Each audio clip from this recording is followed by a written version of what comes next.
Жыл өткөн сайын калктын арасында бул дарт менен катталгандардын саны азаюуда. 2019 жылда 840 бейтап дарыланса, 2020 жылда 615 бейтап катталган. Алардын 46-сы өспүрүмдөр. Эпидситуацияны айтып кетсем, жылдан жылга ооругандардын саны, каза болгондордун саны, жана кабалдап кеткендердин саны жылдан жылга азаюуда да. Анан былтыркы жылдыкын айтып көрсөм, былтыркы жылда 19 жылда 840 бейтап табылса, 100.000 калкка интенсивный көрсөткүчү, мунуку 69,8 болот да.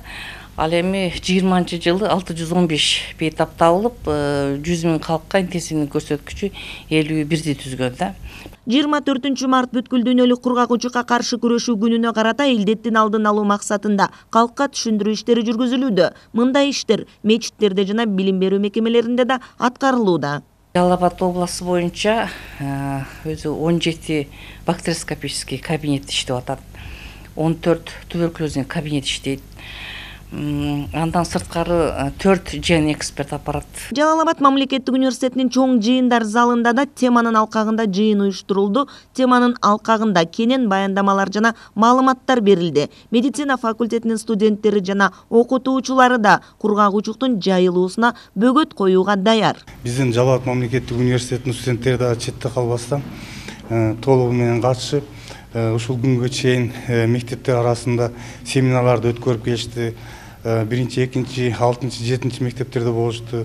Окутуучуларга өздөрүнүн тажрыйбалуу баяндамаларын жасашты, флешмобдорду уюштурушту. Андан кийин Жарым Кызылай коому уюштурган спартакиадага катышып келатат.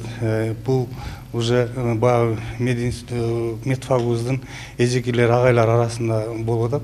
Анан бүгүн жыйынтыктоочу күн кылып конференция уюштурганбыз. Илдеттин алдын алуу чаралары боюнча 1 айлыктын алкагында калкка түшүндүрмөлөр берилүүдө. Билим берүү мекемелеринен сырткары коомдук жайларда да адистер түшүндүрүү иш-аракеттерин колго алышкан.